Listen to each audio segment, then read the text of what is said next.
Classes. आज हम problem solve करेंगे हीट एक्सचेंजर्स की। Okay, now come to first problem. IES 2004 की प्रॉब्लम है।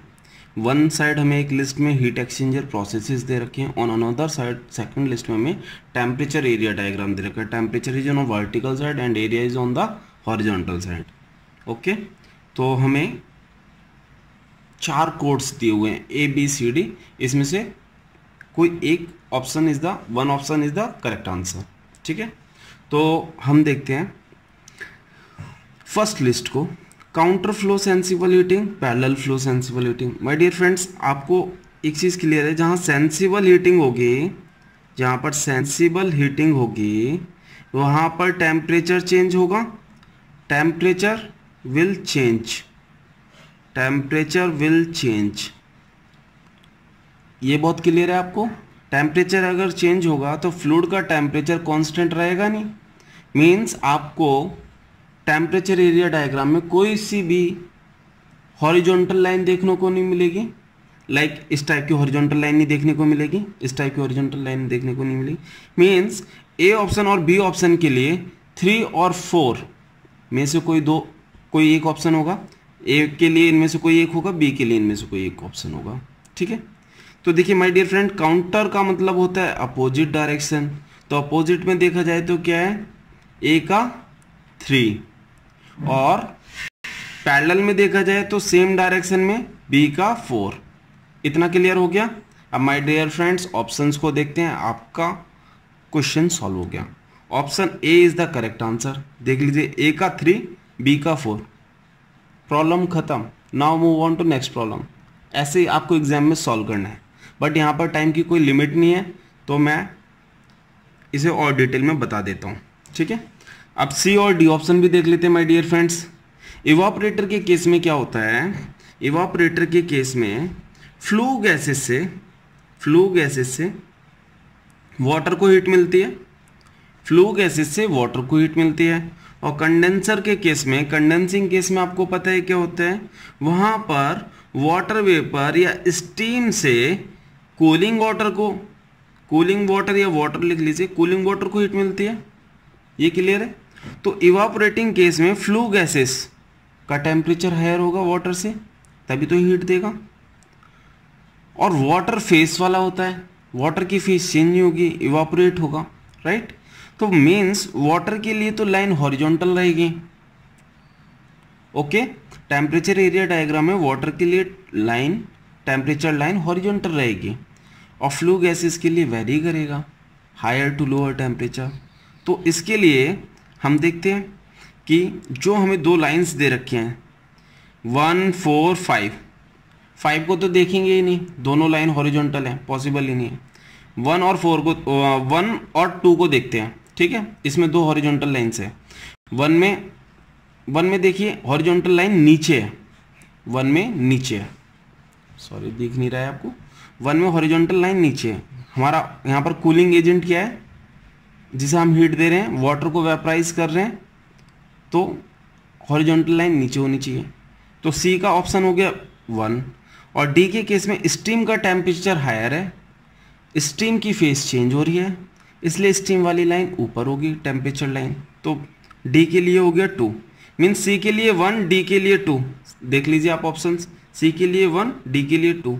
आपको कम से कम टाइम में प्रॉब्लम को सॉल्व करना है, आपको कम से कम टाइम में आंसर को टिक करना है। आपका पर्पस ये होना चाहिए, क्योंकि क्या होता है एग्जाम में, कुछ प्रॉब्लम्स इजी होती है, कुछ प्रॉब्लम्स टफ होती हैं। जहाँ टफ प्रॉब्लम्स होंगी वहाँ पर आपको एडिशनल टाइम देना होगा। तो जरूरी नहीं है कि आप पूरे क्वेश्चन को सॉल्व करो, आप ऑप्शंस देख के भी एलिमिनेट कर सकते हैं।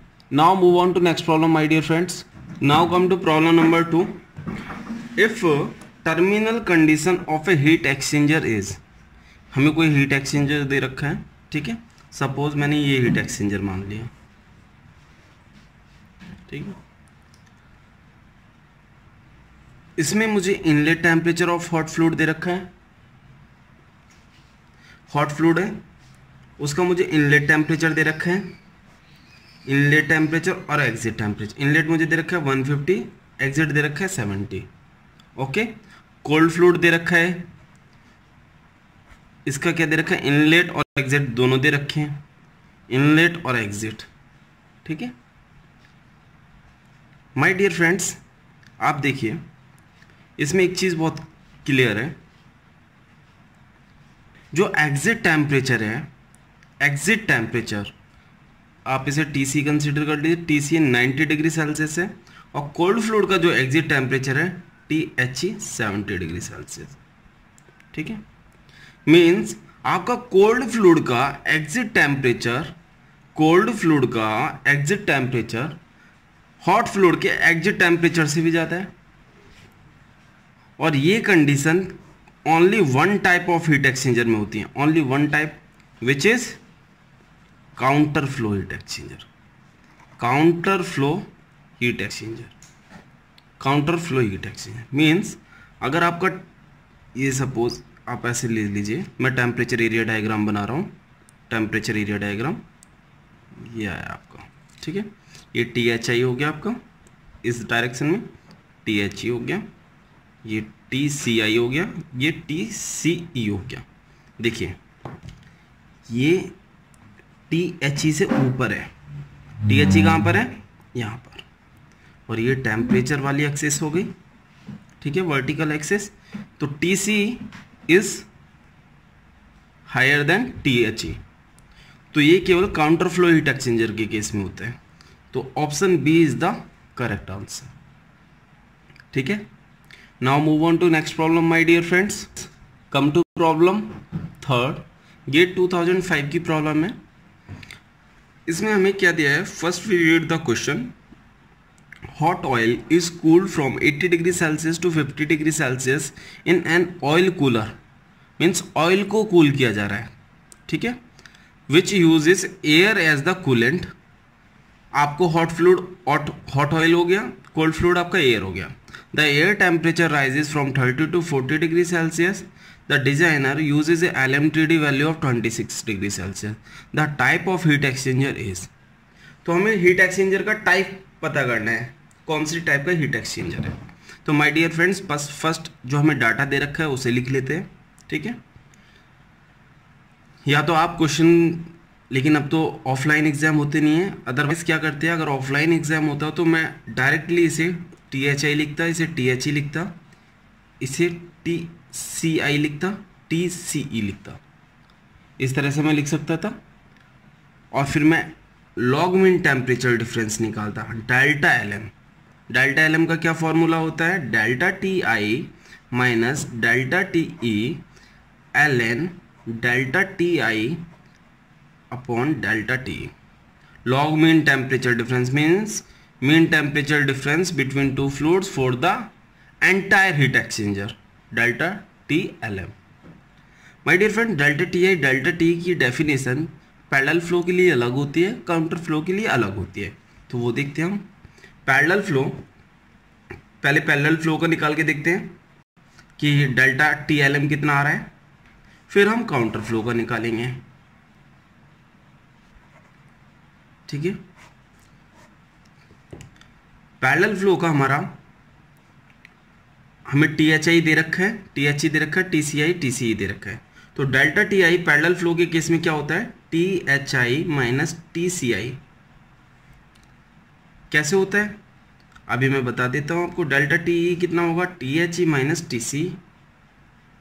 देखिए मैं टेम्परेचर एरिया डायग्राम बना रहा हूँ, ठीक है, टेम्परेचर एरिया डायग्राम, ये पैरेलल फ्लो के लिए,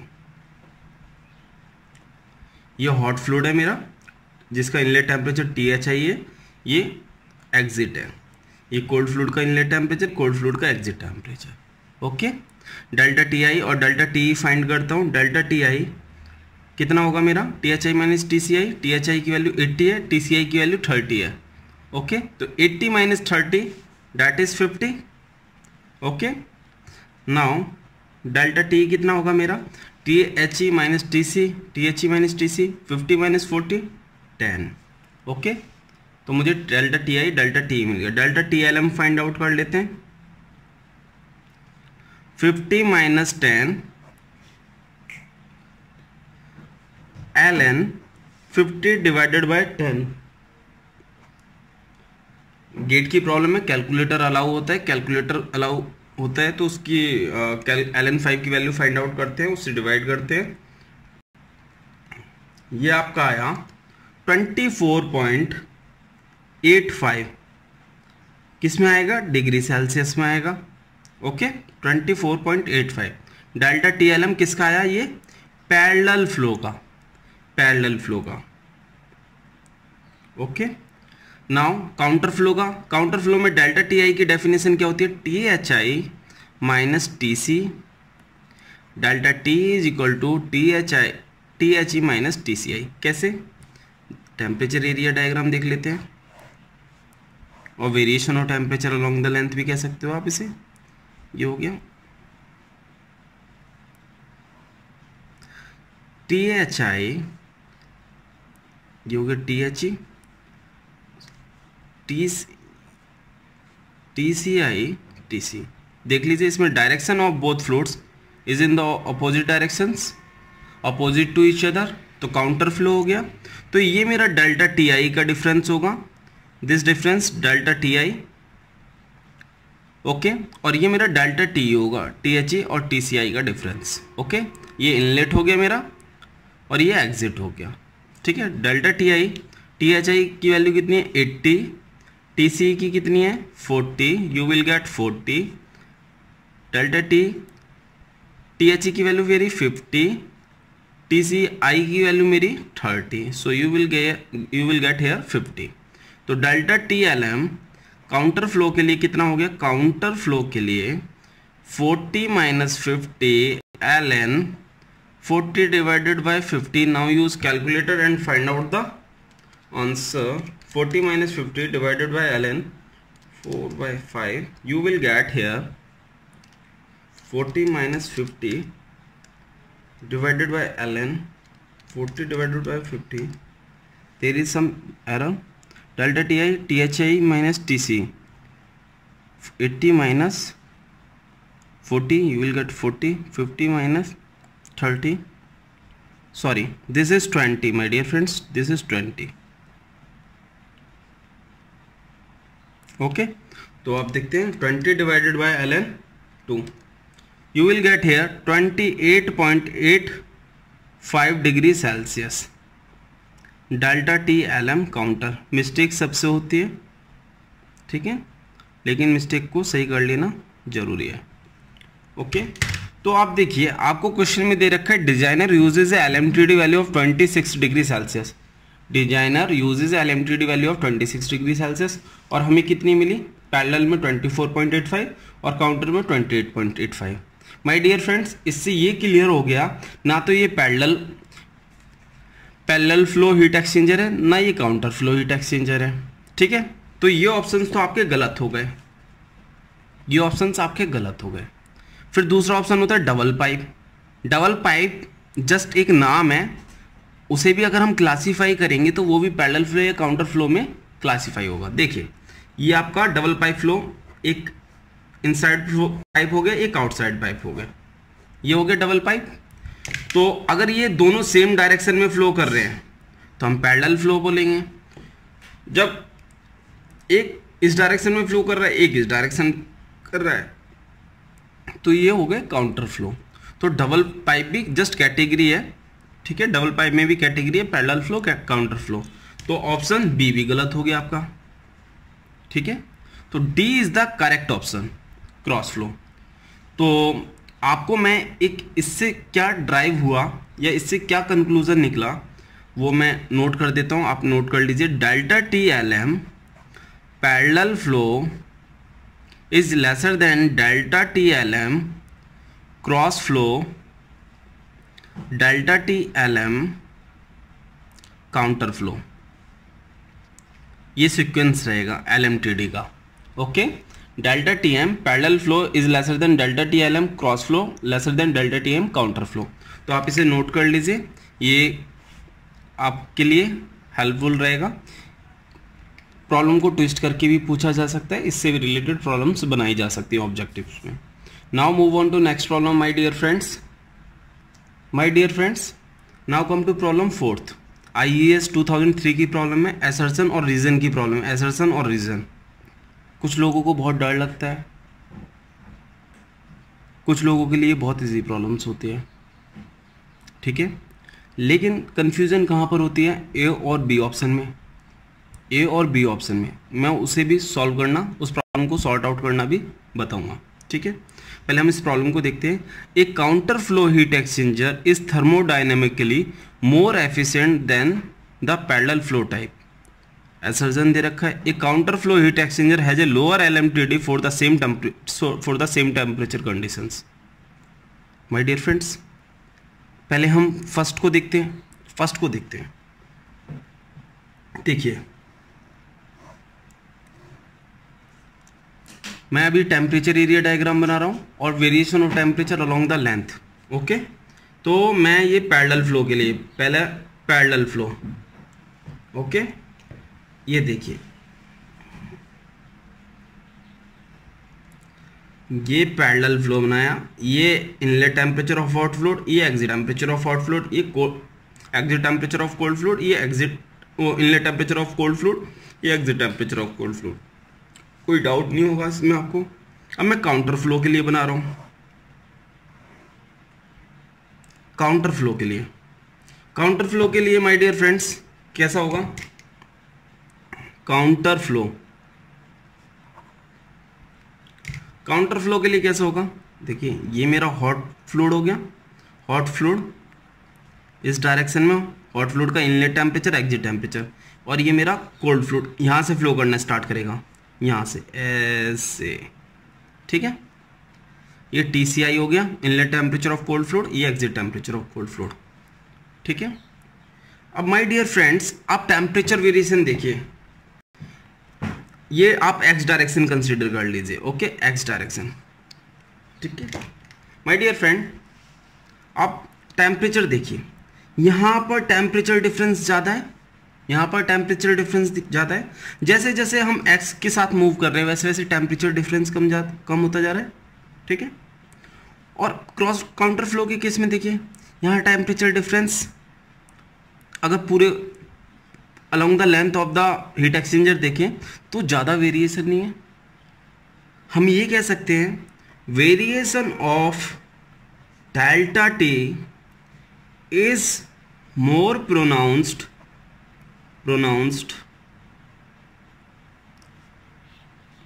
in parallel flow.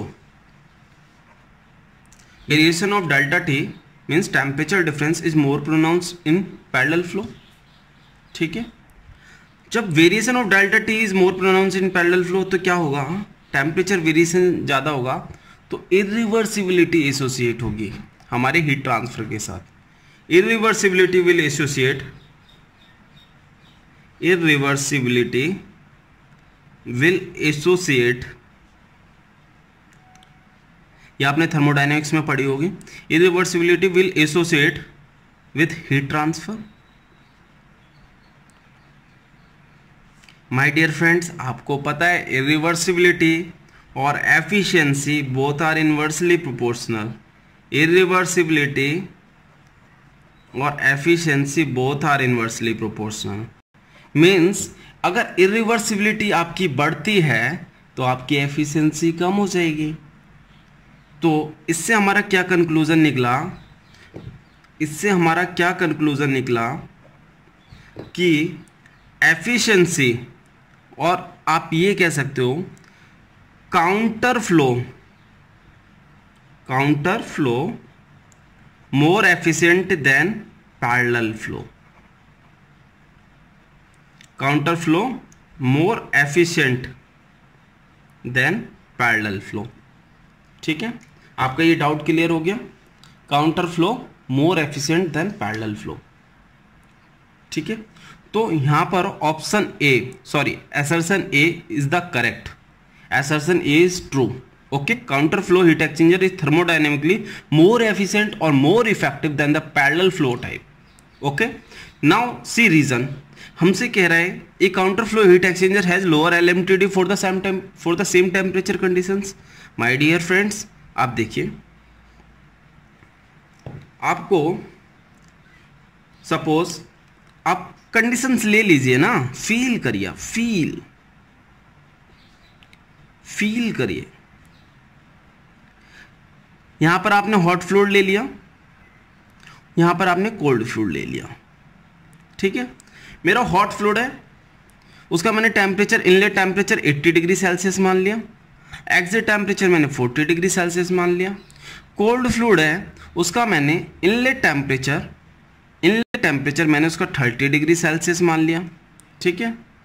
और एग्जिट टेम्परेचर कितना मान लिया मैंने उसका, सपोज मैंने मान लिया 50 मान लिया, ठीक है। आप 50 मान लीजिए या 40 मान लीजिए, ठीक है। लेकिन अगर मैं 50 मान रहा हूँ तो ये तो केसी काउंटर फ्लो हीट एक्सचेंजर का हो गया। मैं सपोज इसकी 38 वैल्यू मान लेता हूँ, 38, ठीक है। आपने कोई टेम्परेचर कंडीशंस ले ली, आपको ये नहीं कहेगा कि सर ये काउंटर फ्लो का ही केस है, ठीक है। अब ये काउंटर फ्लो केस में भी हो सकता है और पैरेलल फ्लो केस में भी हो सकता है, क्योंकि TC is not higher than THE, ठीक है। मैंने एक जनरल केस लिया, स्पेसिफिक केस नहीं लिया, ओके। तो माय डियर फ्रेंड्स, अब मैं पहले पैरेलल फ्लो का देख लेता हूँ। LMTD कितना आ रहा है, डेल्टा TLM।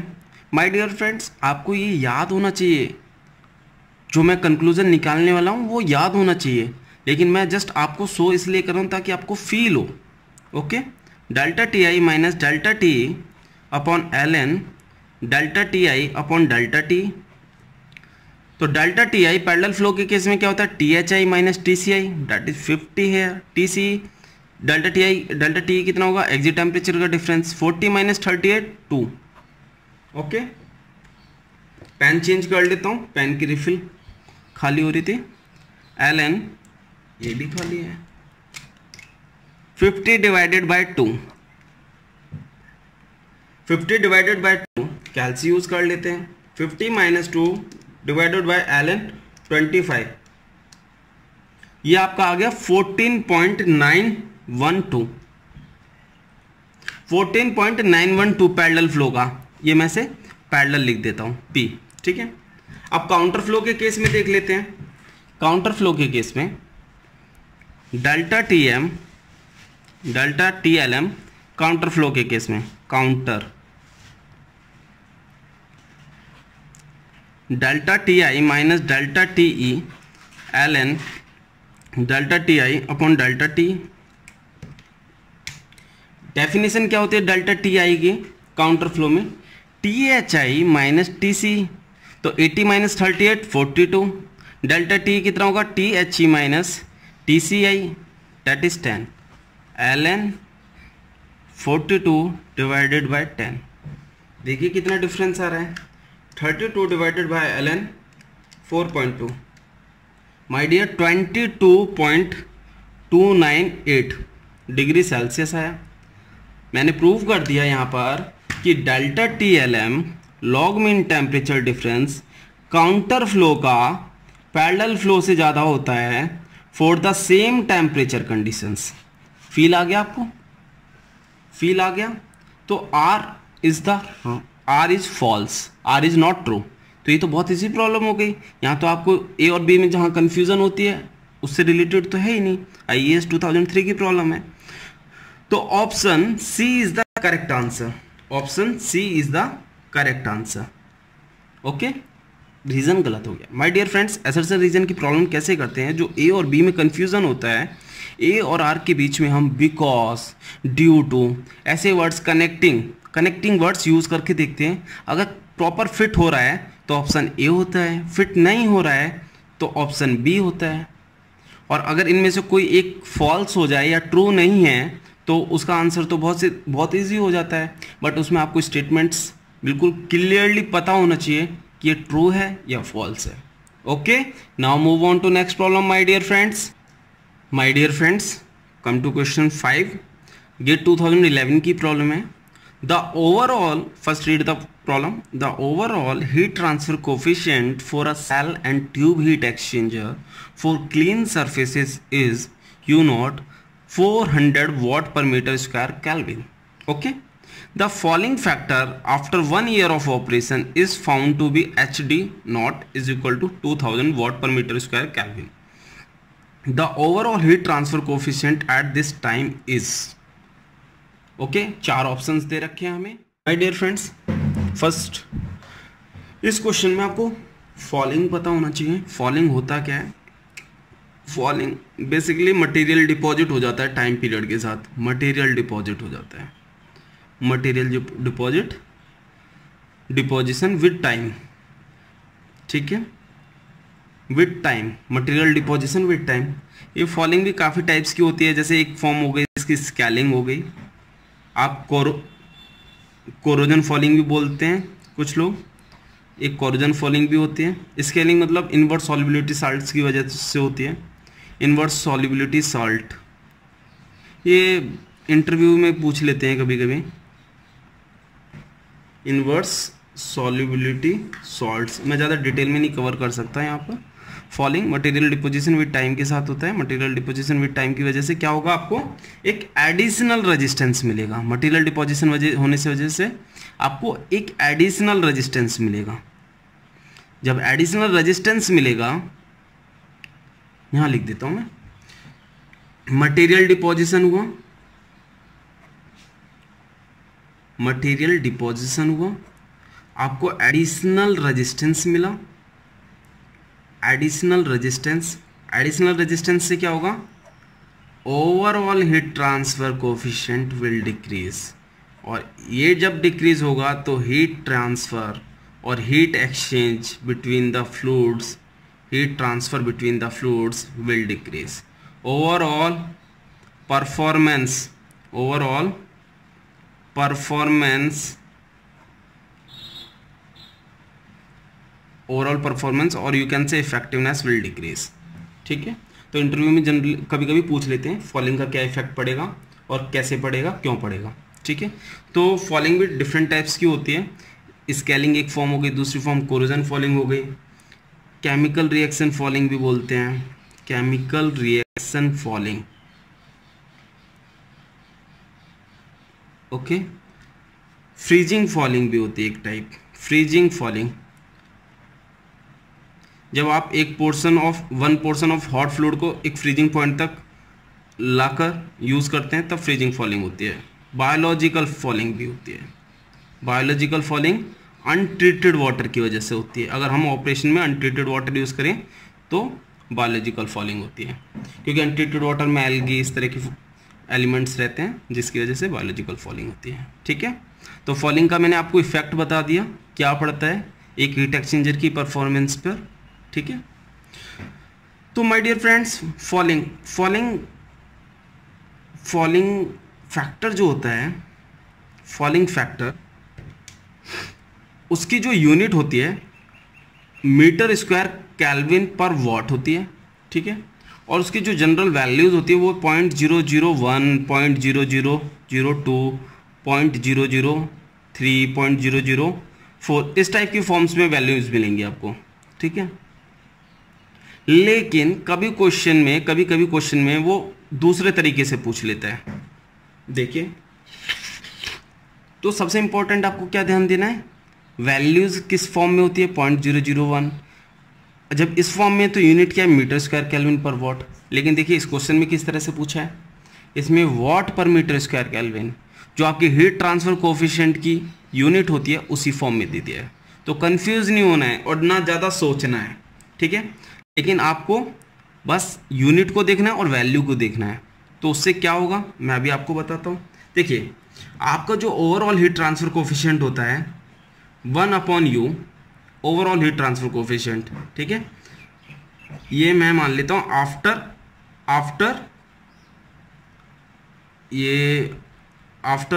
1 ईयर, या आफ्टर 1 ईयर और eight this time, after 1 year और eight this time.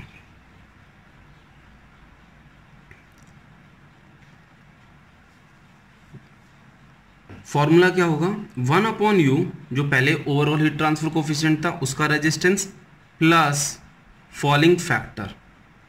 Falling factor को मैं F0 से दिखा रहा हूँ। फॉलिंग फैक्टर ये तब लिखा जाएगा जब ये इसकी वैल्यूज 0.0001, 0.002 इस फॉर्म में दे रखी हो और यूनिट किस में हो, मीटर स्क्वायर केल्विन पर वॉट। ओके।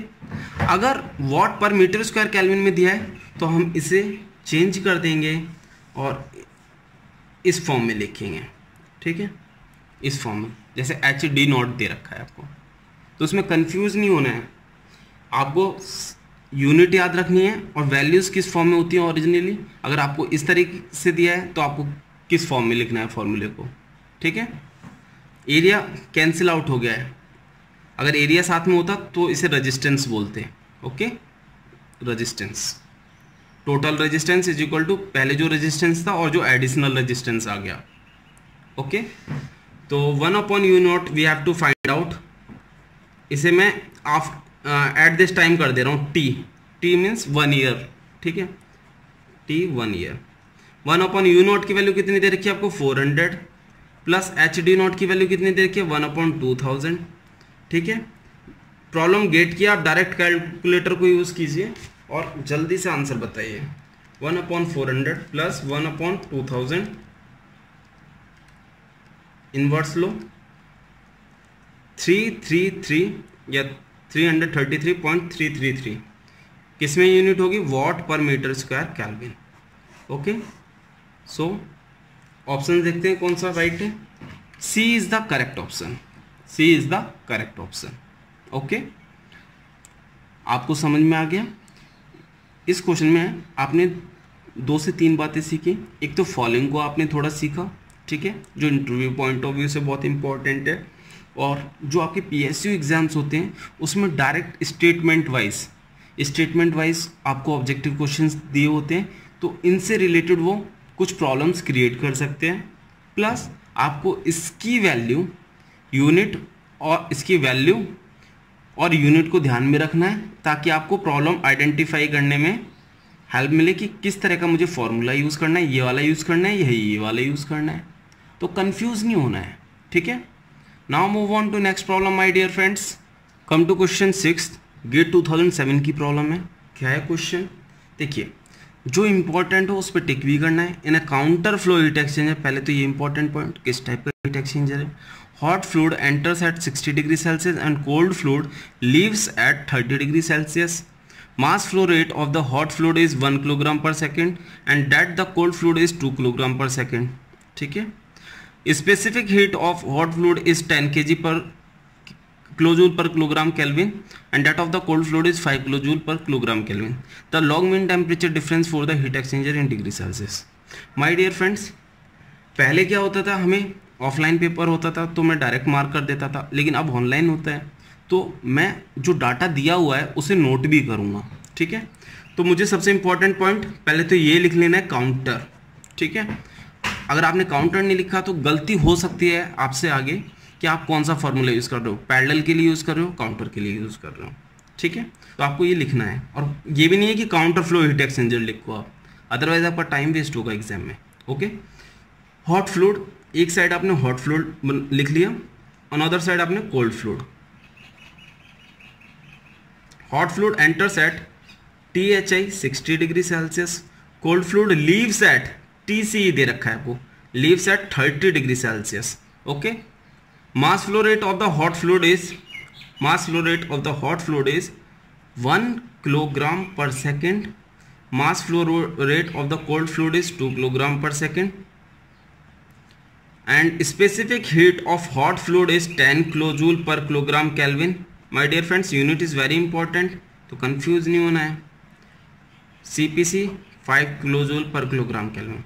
LMTD मुझे फाइंड आउट करना है, डेल्टा टी LM, ठीक है, ये फाइंड आउट करना है। माय डियर फ्रेंड्स, अब आप देखिए, मैंने यहाँ पर कुछ स्पेस छोड़ दिया और इसके ऊपर कुछ स्पेस छोड़ दिया, इसका मतलब मुझे THI दे रखा है, TCE दे रखा है। स्पेस छोड़ने से क्या होगा कि आपके एग्जाम में क्वेश्चन को सॉल्व करते वक्त मिस्टेक होने के चांसेस कम रहेंगे। ऐसा नहीं होगा कि आप TCE को कभी TCI कंसिडर कर लो, ठीक है। आपको पहले से ही पता है कि आपको THI और TCE दे रखे हैं, इसलिए मैंने थोड़ा इरेगुलर पैटर्न में लिखा है इसे, ठीक है। ये ट्रिक्स हेल्प करती हैं जब आपके सामने 100 क्वेश्चंस होते हैं और आपके पास टाइम लिमिटेड होता है और आपको कंपटीशन करना होता है आपको, ठीक है। तो देखते हैं, हमें delta T LM find out करना है। तो माय डियर फ्रेंड्स, पहले तो हम देख लेते हैं, हमें केवल 2 टेम्परेचर दे रखे हैं, ठीक है। हमें डेल्टा टी एल एम के लिए 4 टेम्परेचर्स चाहिए होते हैं। अगर फेस चेंज हो रही है तो हमें 3 टेम्परेचर से ही काम चल जाता है, क्योंकि एक फ्लूइड का तो टेम्परेचर चेंज होता नहीं है, ठीक है। तो हम पहले हीट कैपेसिटी निकाल के देखते हैं, ठीक है। यहाँ पर हमें मास फ्लो रेट दे रखा है और स्पेसिफिक हीट कैपेसिटी दे रखा है, तो हम क्या करते हैं, हीट कैपेसिटी निकाल के देखते हैं। हीट कैपेसिटी कैसे निकालते हैं, M H dot C P H. M H कितना है मेरा 1 किलोग्राम पर सेकेंड, सी पी एच कितना है 10, ठीक है। तो ये हो गया मेरा 10। अब यूनिट भी देख लेते हैं इसकी, kilogram per second into kilo joule per kilogram kelvin. Kilogram से किलोग्राम कैंसिल, तो ये हो गया kilo watt per kelvin. Unit is very important, ठीक है। ये किलो वॉट पर केल्विन में M C dot C P C वैसे याद होनी चाहिए आपको। एम सी कितना देखा है 2, 5, ये हो गया 10 kilo watt per kelvin. My dear friend, M H dot C P H और M C dot C P C ये तो इक्वल हो गए, ठीक है। जब इक्वल हो गए तो आप क्या करेंगे, आपको पता है law of conservation of energy से, law of conservation of energy से heat lost by hot fluid is equal to heat gained by cold fluid, ये होता है ना, एनर्जी बैलेंस इक्वेशन भी बोल सकते हो आप। तो ये हो गया मेरा M H dot C P H T H I minus T H E M C dot C P C T C E minus T C I, ठीक है। एम एच ये मेरा इक्वल है, ये कैंसिल आउट हो गया। T H आई मेरा कितना है यहाँ पे, नहीं वैल्यूज़ नहीं रखनी है, यहाँ मैं आपको एक रिलेशन निकालने वाला हूँ। देखिए T H I minus T C is equal to T H E minus T C I हो गया, ठीक है। तो ये क्या था मेरा, ये काउंटर फ्लो हीट एक्सचेंजर के केस में ये डेल्टा टी आई होता है, ये डेल्टा टी ई होता है, right. Delta T I is equal to delta T, ठीक है। कब, if M H dot C P H is equal to M C dot C P C, ये होता है, ये निकल के आया, इसे आप ब्रैकेट में कर लीजिए। अगर किसी को कन्फ्यूजन हो रही हो तो मैं काउंटर फ्लो हीट एक्सचेंजर का दिखा देता हूँ आपको। ये देखिए, ये टी एच आई हो गया हॉट फ्लूइड का, ये एग्जिट हो गया, ये इनलेट हो गया कोल्ड फ्लूइड का, ये एग्जिट हो गया, ठीक है। तो डेल्टा टी आई कितना होगा, T H I minus T C, T H E minus T C I delta T, ठीक है। ये निकल कर आया। अब डेल्टा टी एल एम क्या होता है मेरा, डेल्टा टी एल एम होता है मेरा delta T I minus delta T E L N delta T I upon delta T. अब यहाँ से अगर आप वैल्यूज़ रखेंगे, ये तो 0 अपॉन एल एन 1, ये तो 0/0 हो गया, डेल्टा टी एल एम 0/0 हो गया। तो क्या इसकी वैल्यू 0/0 दे रखी है ऑप्शन में, नहीं। माय डियर फ्रेंड्स, जब इस तरह की फॉर्म आए तो हम क्या करते हैं, एल हॉस्पिटल रूल यूज करते हैं। Using L hospital rule you will get delta TLM, get delta TLM for counter flow heat exchanger, delta TI और डेल्टा T, इनमें से कोई भी आंसर होगा आपका, और delta TI plus delta T upon 2, ये फॉर्म हो गई, ठीक है। अगर आप delta TI is equal to delta T रखेंगे तो यही आएगा। आप डेल्टा TI की जगह अगर डेल्टा T यहाँ रखेंगे तो डेल्टा T आएगा, और डेल्टा T की जगह डेल्टा TI रखेंगे तो डेल्टा TI आएगा। ओके, आपको यहाँ कैलकुलेशन करनी होगी, वो मैंने की नहीं है, ठीक है, वो आप कैलकुलस में करते हो। माय डियर फ्रेंड्स, अब आप सोच रहे होगे कि 2 नंबर का क्वेश्चन है गेट में, इतना सब कुछ करना है क्या? नहीं करना है। ये जस्ट मैंने आपको फॉर बिगिनर, अगर किसी ने कोचिंग नहीं ली है तो जस्ट मैं उसे समझाने के लिए कर रहा था, ठीक है, ये समझाने के लिए कर रहा था। तो क्या करना होता है इस तरह के क्वेश्चन में, आपको ms.cps देखना होता है। अगर ये दोनों इक्वल हो जाएं, तो आप डायरेक्ट यहाँ पर आ जाइए। आप डायरेक्ट यहाँ पर आ जाइए, delta T L M counter flow, ठीक है। और आपको पता है डेल्टा टी आई और डेल्टा टी की डेफिनेशन क्या होगी। Definition means delta T I क्या है, T H I minus T C, और डेल्टा टी क्या है, T H E minus T C I. और आप देख लीजिए आपको टेम्परेचर कौन से दे रखे हैं, आपको टेम्परेचर इधर वाले दे रखे हैं, ठीक है। जब इधर वाले दे रखे हैं तो मैं ये डेल्टा टी आई चूज़ करूँगा, डेल्टा टी आई, ठीक है। डेल्टा टी आई चूज़ किया तो डेल्टा टी आई क्या है, T H I minus T C, तो 60 माइनस 30, आपको टी एच आई और टी सी की वैल्यू दे रखे हैं, तो 30 डिग्री सेल्सियस आंसर आ गया आपका। B is the correct option. My dear friends, ये सारे स्टेप्स नहीं करने हैं आपको, ये सारे स्टेप्स नहीं करने आपको, बस ये करना है और डायरेक्ट यहाँ आ जाना है। ये था 2 मार्क्स का, ये जस्ट मैंने आपको समझाने के लिए, आपको बताने के लिए ये स्टेप्स किए हैं। Okay, now move on to next problem my dear friends. Dear friends, problem 7 GATE 2008 की प्रॉब्लम है। We have given first read the question, the logarithmic temperature difference, mean temperature difference of a counter flow heat exchanger is 20 degree Celsius. Delta T L M counter flow का आपको दिया है 20 degree Celsius. Cold fluid enters at 20 degree Celsius and hot fluid enters at 100 degree Celsius. Mass flow rate of the cold fluid is twice that of the hot fluid. Specific heat at constant pressure of the hot fluid is twice that of the cold fluid. The exit temperature of the cold fluid. आपको find out करना है। तो my dear friends, मैंने आपको steps बताए हैं। क्या करते हैं, एक साइड हम लिख लेते हैं हॉट फ्लूइड और एक साइड लिख लेते हैं कोल्ड फ्लूइड, ठीक है। आपको टेम्परेचर क्या दे रखा है हॉट फ्लूइड का, hot fluid enters at 100 degree Celsius और cold fluid enters at TCI 20 degree Celsius. देखिए, जब इनलेट टेम्परेचर दे रखे तो मैंने एक सेम लेवल पर लिखा है। अगर मुझे एक का इनलेट दे रखा होता और एक का एग्जिट, तो मैं एक यहाँ लिखता, एक यहाँ लिखता, या यहाँ लिखता और यहाँ लिखता, ठीक है। इससे क्या होते हैं, ये एक तरह की ट्रिक्स हैं जो आपको एग्जाम में हेल्प्स करती हैं। आपका टाइम प्रॉब्लम होने की मिस्टेक्स होने के चांसेस कम होते हैं, ठीक है।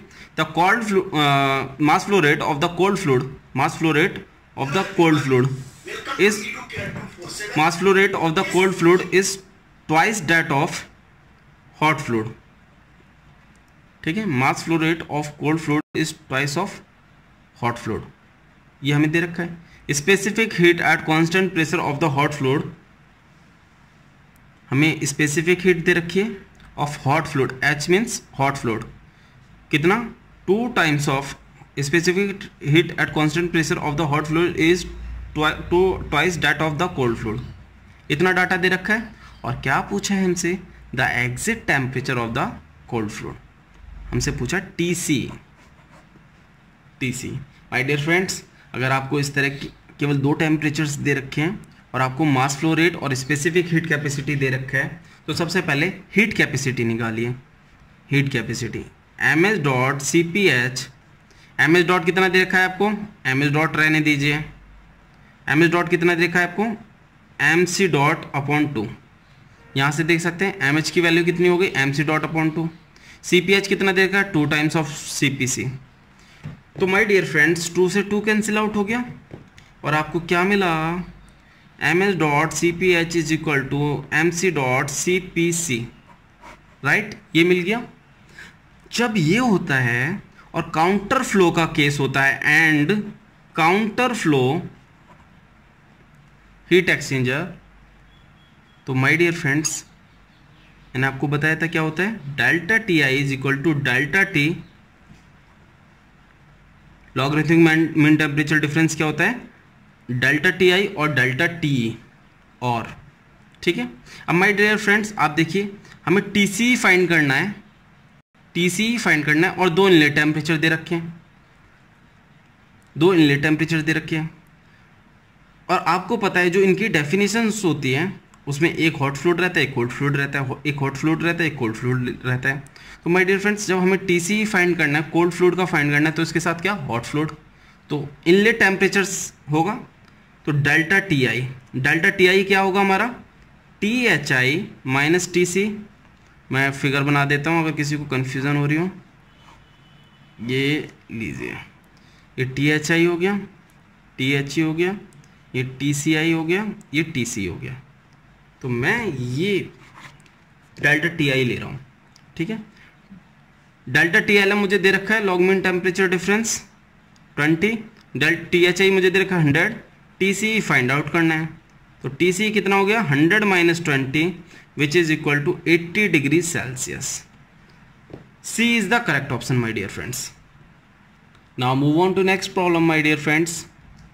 My dear friends, GATE 2003 की प्रॉब्लम है 8th. In a counter flow heat exchanger for the hot fluid, the heat capacity, mass flow rate, inlet temperature, outlet temperature for the cold fluid, heat capacity, mass flow rate, inlet temperature, neglecting heat transfer to the surrounding, the outlet temperature of the cold fluid is. ये तो बहुत easy problem हो गई, इसमें आपको कुछ नहीं, energy balance equation use करनी है। देखते हैं, पहले डाटा जो दिया है उसे नोट करते हैं। एक साइड हम हॉट फ्लूइड लिख लेते हैं, दूसरी साइड हम कोल्ड फ्लूइड लिख लेते हैं, और सबसे important type of heat exchanger. अगर हीट एक्सचेंजर की कोई सी भी प्रॉब्लम है तो सबसे पहले आपको टाइप ऑफ हीट एक्सचेंजर लिखना है, क्योंकि हम यहाँ डील कर रहे हैं पैरेलल और काउंटर में। अगर आपने पैरेलल का कंसेप्ट यूज़ कर लिया एक्सेप्ट जहाँ पर फेस चेंज हो रहा है तो गलत हो जाएगी प्रॉब्लम आपकी। तो आपको सबसे पहले टाइप ऑफ हीट एक्सचेंजर लिखना है, ठीक है।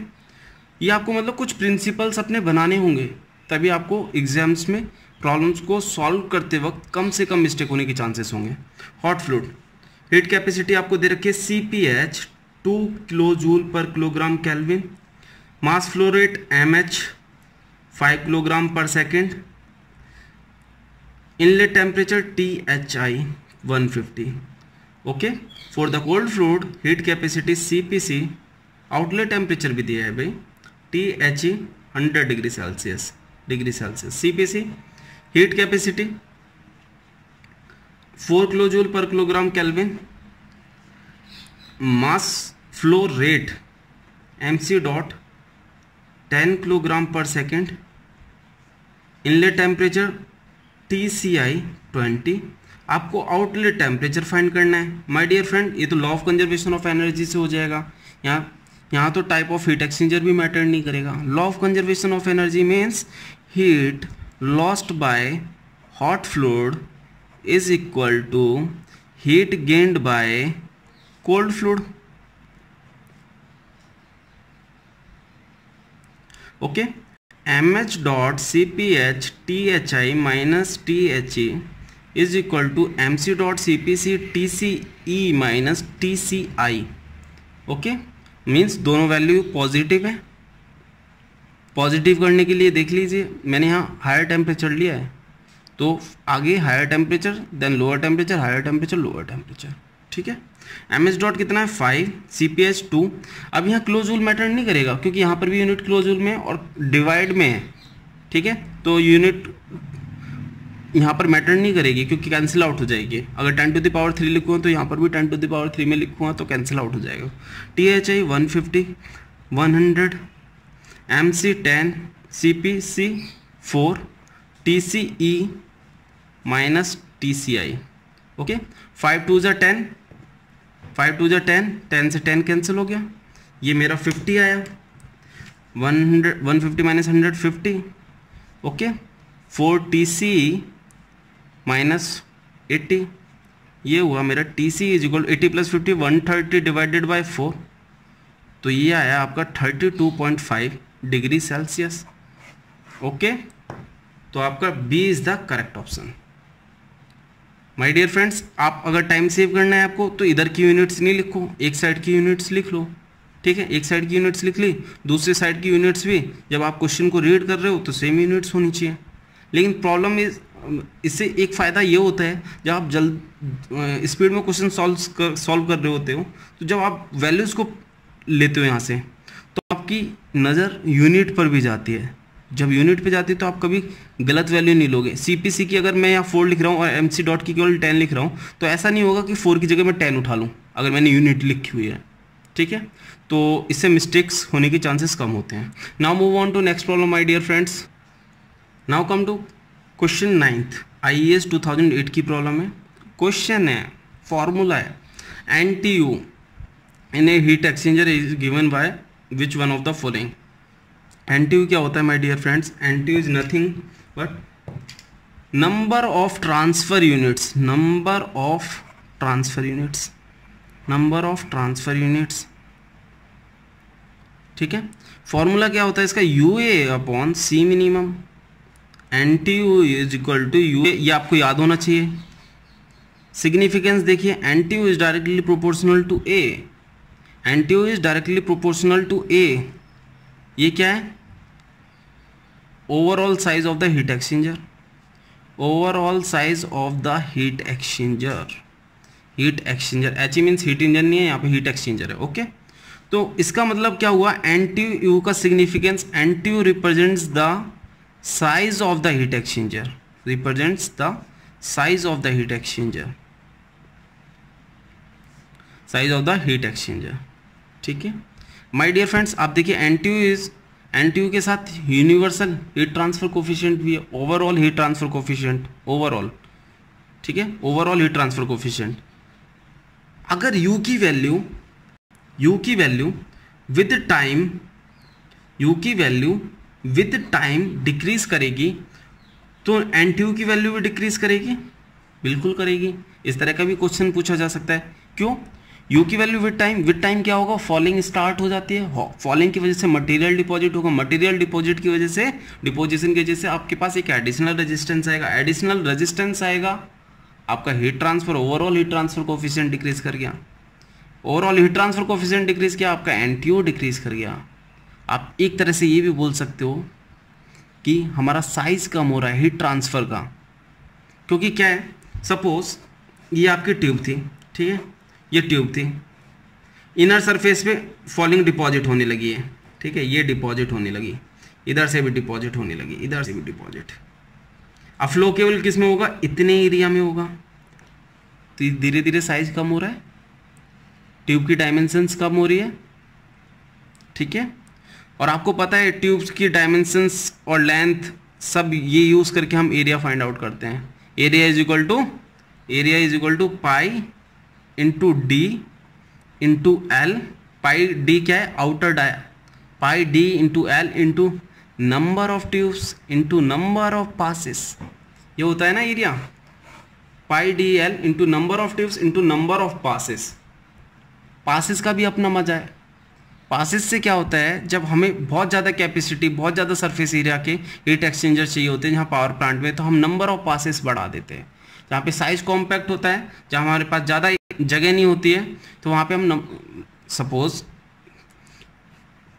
ये एरिया था मेरे पास, ठीक है, ये एरिया है, और मेरे पास हीट एक्सचेंजर सपोज इतना लंबा है, तो यहाँ फिट तो होगा नहीं, तो मैं क्या करूँगा, इसका हाइट बढ़ाई, लेंथ कम की, और नंबर ऑफ ट्यूब्स सेम रखी, नंबर ऑफ पासेस बढ़ा दिए। ओके, तो इस तरह से भी किया जा सकता है।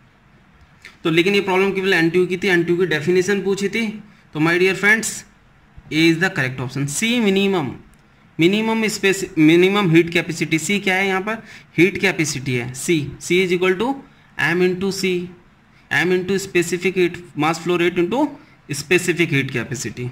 Okay, C is equal to M dot into small C, ये है, ठीक है। Now move on to next problem, question number 10 IAS 99 की प्रॉब्लम है। क्या है क्वेश्चन?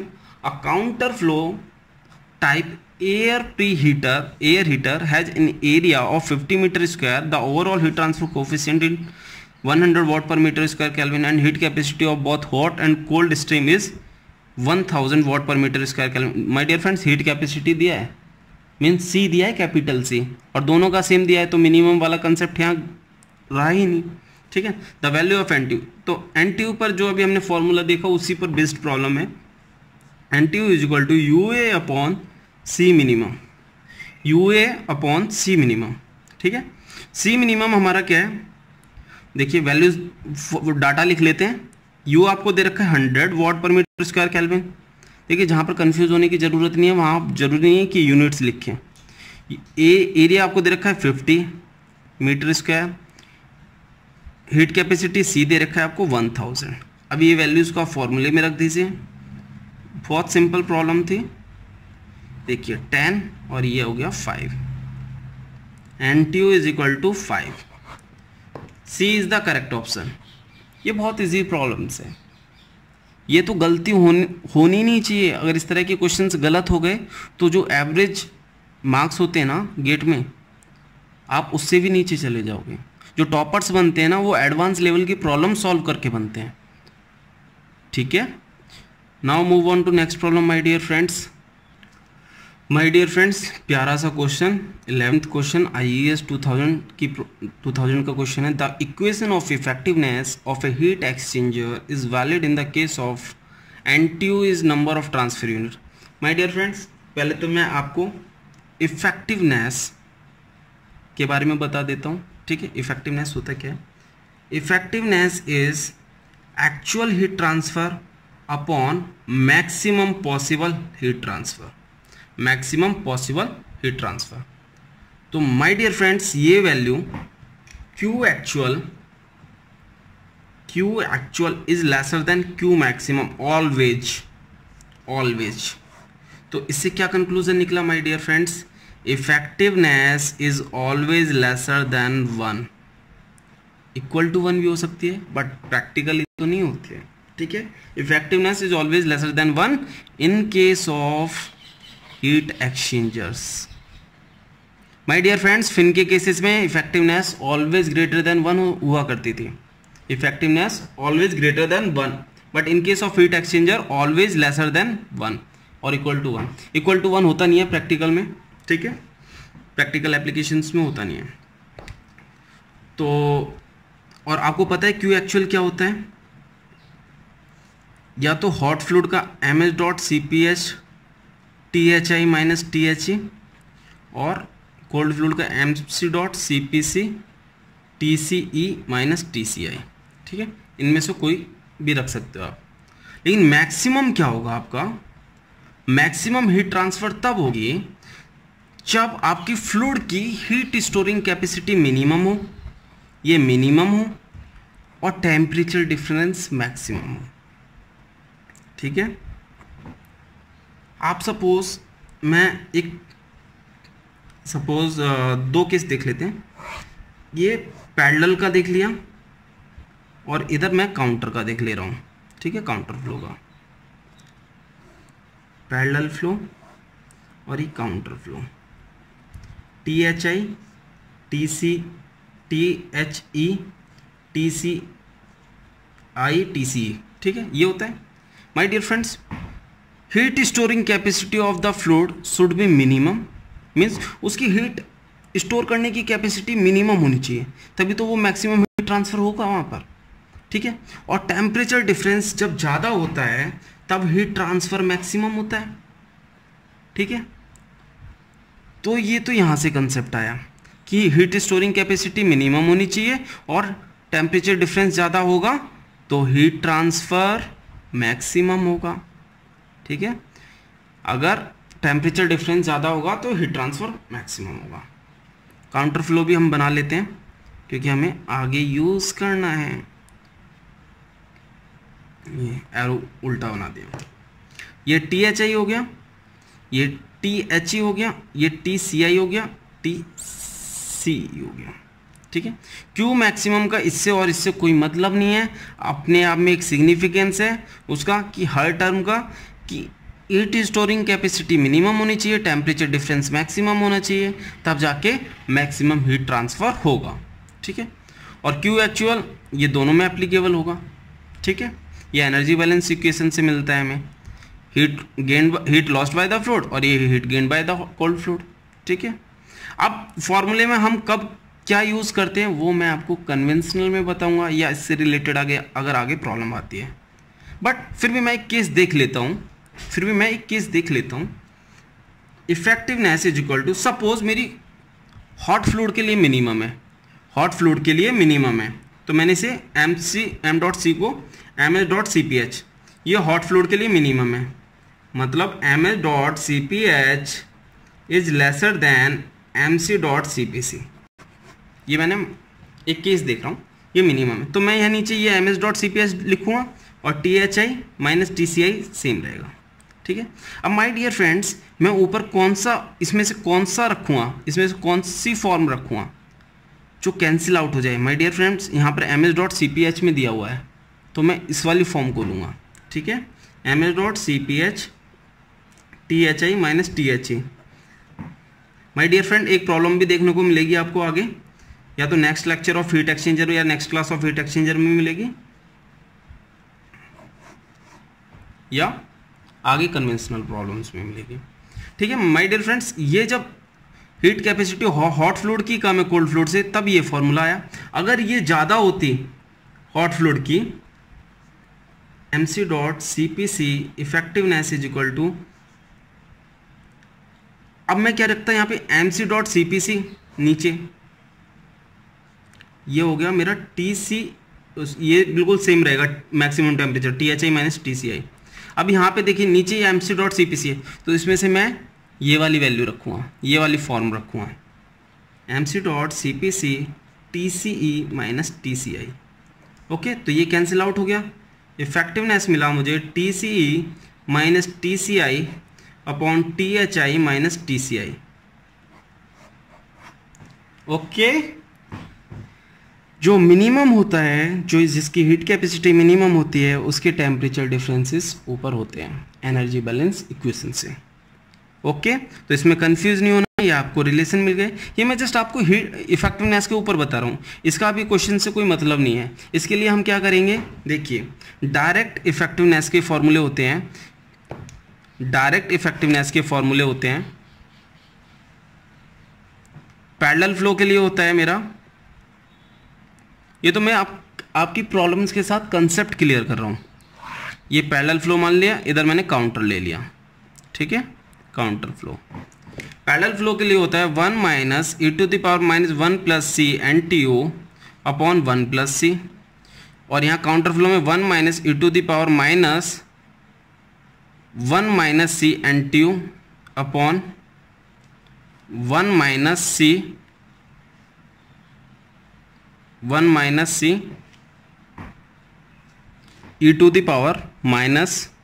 माइनस सी NTU।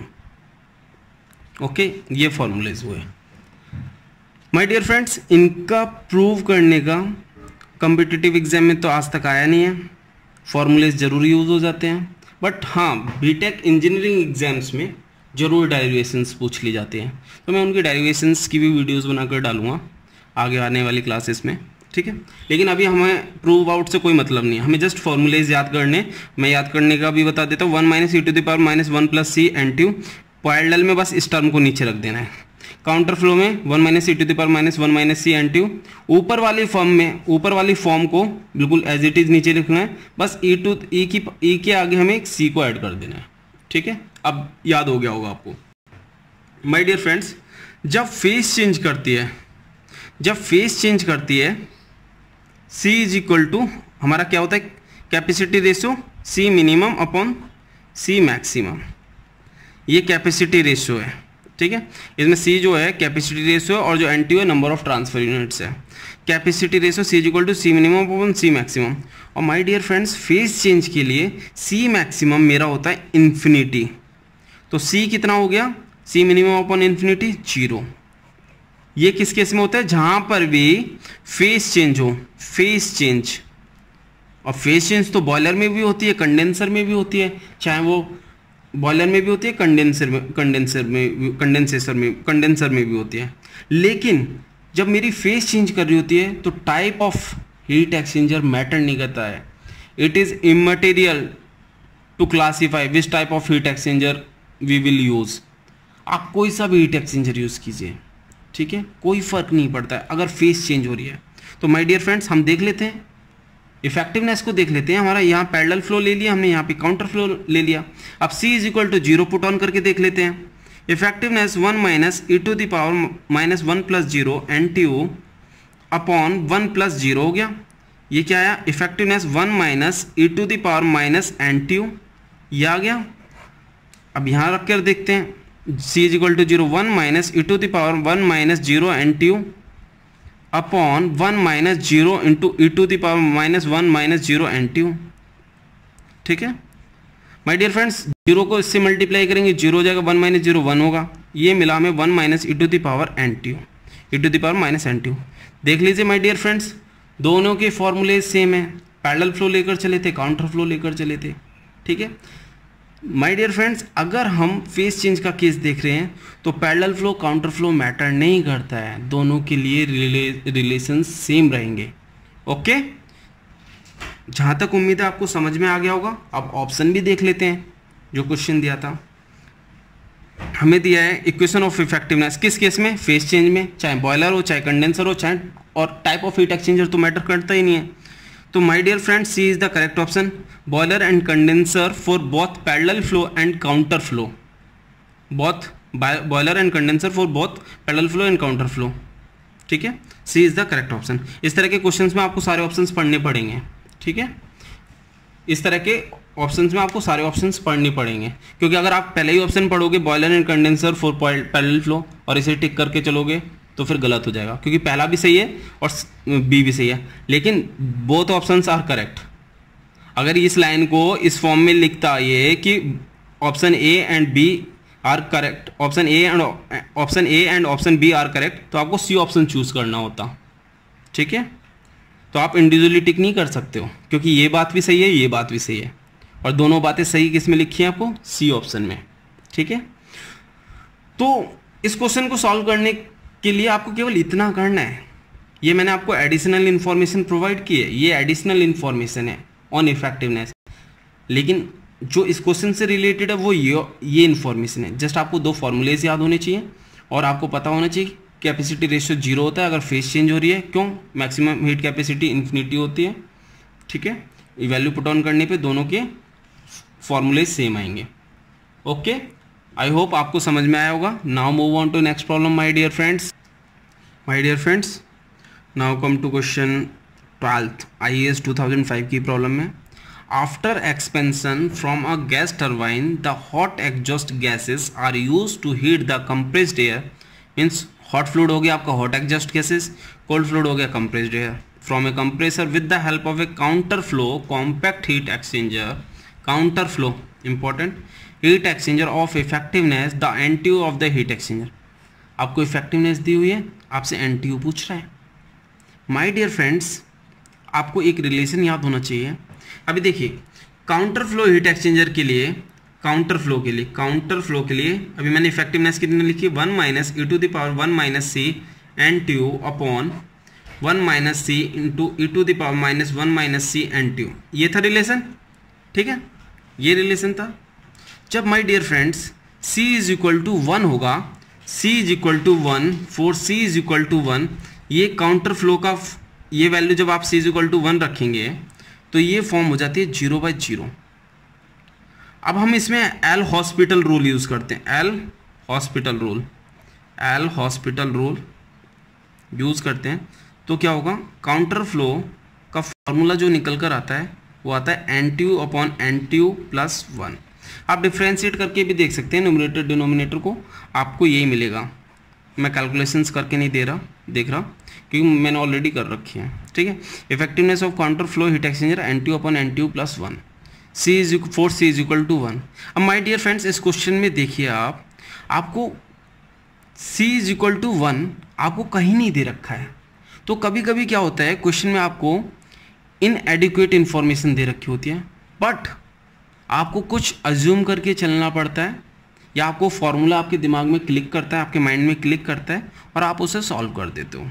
आपको जस्ट इफेक्टिवनेस दे रखा है, काउंटर फ्लो हीट एक्सचेंजर दे रखा है और एनटीयू पूछा है आपसे, तो आपके माइंड में डायरेक्ट ये फॉर्मूला हिट कर जाना चाहिए, ठीक है, क्योंकि आपके पास और कोई डाटा है नहीं, तो आप और किसी डाटा से सॉल्व नहीं कर सकते। और ऐसा भी नहीं है कि इसमें कांट से लिखा है या lack of information answer can not be given, इस तरह का ऑप्शन दे रखा, आपको सारी ऑप्शंस वैल्यूज़ में दे रखी हैं, ठीक है। तो एनटीयू आपको फाइंड आउट करना है, तो ये मेरा फॉर्मूला आया NTU upon NTU plus 1 effectiveness के बराबर है। इफेक्टिवनेस कितनी दे रखी है? 0.8, ठीक है। 0.8 को मैं इधर ले आता हूँ डिनोमिनेटर से न्यूमरेटर में, तो ये हो जाएगा मेरा 1.25। देख लेते हैं, 10/8, 4 2 जा 8, 2 4 जा 8, 2 5 जा 10, तो ये हो गया 1.25, ठीक है। NTU, तो ये NTU प्लस 1 ये हो गया 0.25 NTU। NTU को मैं लेफ्ट हैंड साइड लिया, NTU is equal to 1/0.25, solve करने पे क्या मिला NTU 4। So B is the correct option. Okay, आपको समझ में आ गया होगा। Now move on to 13th question, DRDO 2009 की प्रॉब्लम है। पढ़ते हैं प्रॉब्लम को।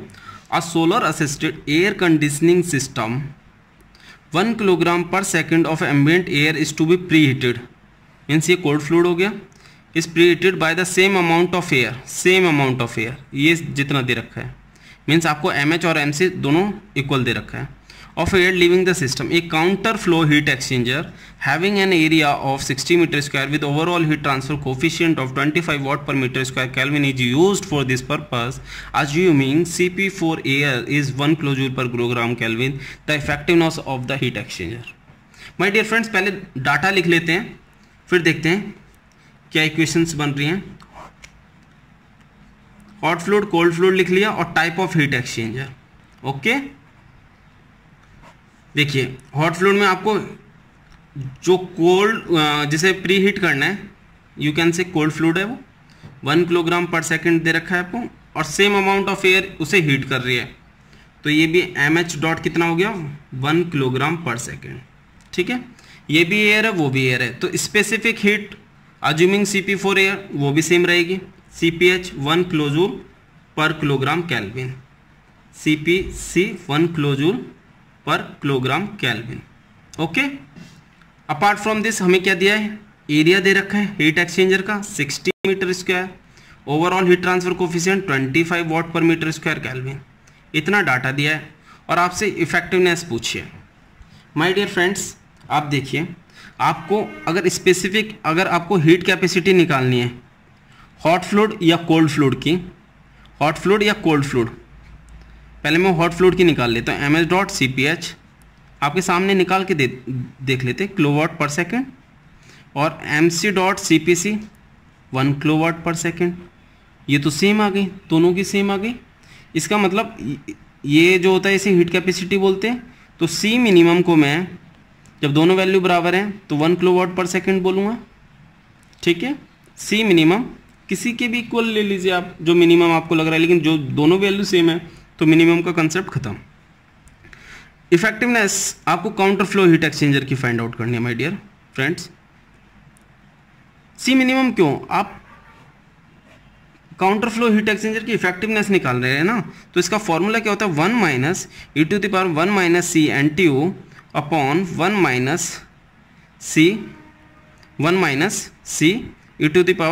माइनस C NTU, ये होता है। अब my dear friends, capacity ratio निकालें इसका, C minimum upon C maximum, C minimum upon C maximum, क्या होगा हमारा यहाँ पे कैपेसिटी रेशियो 1 होगा। कोई कंफ्यूजन, हीट कैपेसिटी निकाल लिया आपने हॉट फ्लूइड की, कोल्ड फ्लूइड की, इसमें पता कर लिया मिनिमम मैक्सिमम कौन सा है, जब दोनों सेम है तो कोई फर्क नहीं पड़ता। ठीक है, तो आपका C कितना आ गया 1। Okay, C minimum upon C maximum 1 आ गया आपका। और आपको पता है for C is equal to 1 effectiveness counter flow heat exchanger में कितनी होती है, NTU अपॉन NTU प्लस 1, इतनी होती है। अब NTU का आपको फॉर्मूला पता है, उसकी वैल्यू निकाल लेते हैं। NTU is equal to UA upon C minimum. UA कितना, U कितना है आपका ओवरऑल हीट ट्रांसफर कोफिशिएंट, देखिए 25, एरिया आपका 60 है, C मिनिमम कितना है 1 किलोवाट पर सेकंड, तो 1 किलोवाट को हम वाट में कर दे रहे हैं। ठीक है, 25 4 जा 100, 22 जा 23 जा, you got NTU 1.5। Okay, effectiveness 1.5 upon 1.5 plus 1, 1.5 divided by 1.5 plus 1 2.5, you will get here 5 3 ja 15, 5 5 ja, you will get here 0.6. Okay, so option C, option B is the correct answer, 0.6, ये 0.6. okay, 0.6 is the correct answer. Okay, now move on to next problem my dear friends. Question 14th last problem of this class, IAS 1995 की problem है ये। Problem को पढ़ते हैं। अ counter flow silent tube heat exchanger is used to heat water with hot exhaust gases. The water capacity दे रखी है आपको, specific heat capacity flows at the rate of 2 kg per second while the exhaust gas flows at the rate of 5.25 kg per second. If the heat transfer surface area is this and overall heat transfer coefficient is 200, then NTU for the heat exchanger. My dear friends, मैंने आपको procedure बताया. सबसे पहले type of heat exchanger लिख लीजिए. Okay, फिर आप एक हॉट फ्लूइड और कोल्ड फ्लूइड के लिए लिखिए.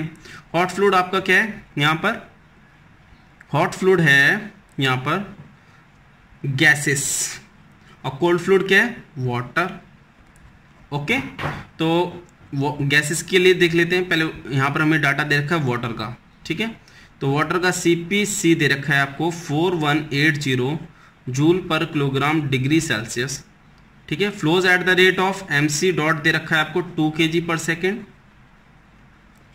ठीक है, एग्जॉस्ट गैसेस CPH दे रखा है आपको 1030 joule per kilogram degree Celsius.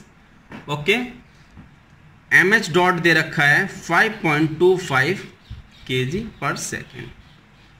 Heat transfer surface area आपको दिया है 32.2 metre square. Overall heat transfer coefficient आपको 200 वाट per metre square degree Celsius दिया है.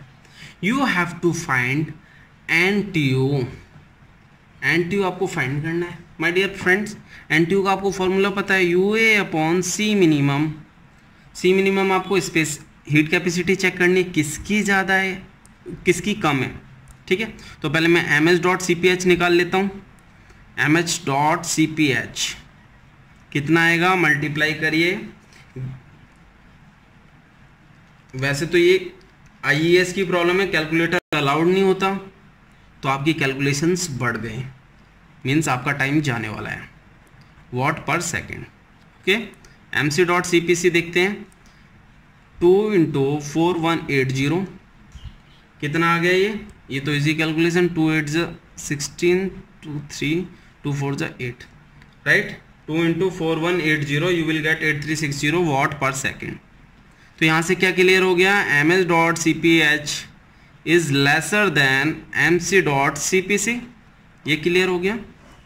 Okay, means C minimum is MS डॉट CPH which is equal to 5407.5. okay, now put on the values in the formula. NTU is equal to UA/C minimum. U कितना है आपका 200, area कितना है 32.2, C minimum कितना है 5407.5. ओके, तो 200 × 32.2 divided by 5407.5 you will get 1.1909, means you can say which is equal to 1.2 NTU. My dear friends, options को देखते हुए जल्दी से टिक कर देते हैं. Option A is the correct answer of this question. My dear friends, मैंने काफ़ी टाइप्स ऑफ प्रॉब्लम्स कवर किए हैं इस वीडियो में. पार्ट 2 वीडियो भी आएगी, उसमें भी कुछ ऑब्जेक्टिव प्रॉब्लम्स कवर करूँगा. ये कन्वेंशनल का पार्ट नहीं है, कन्वेंशनल मैं अलग से कवर करूँगा. ये ऑब्जेक्टिव्स चल रहे हैं, तो मैं हीट एक्सचेंजर 2 वीडियोज़ में कवर करूँगा ऑब्जेक्टिव्स. ये फर्स्ट पार्ट हो गया. सेकंड पार्ट होपफुली 2 से 3 दिन में आ जाएगा, मीन्स वीडियोज़ को अपलोड होने में टाइम लगता है. ओके, तो अगर आपको वीडियो पसंद आया हो प्लीज़ लाइक करें, शेयर करें, सब्सक्राइब करें. रेगुलर अपडेट्स के लिए please ring the bell. Thank you so much.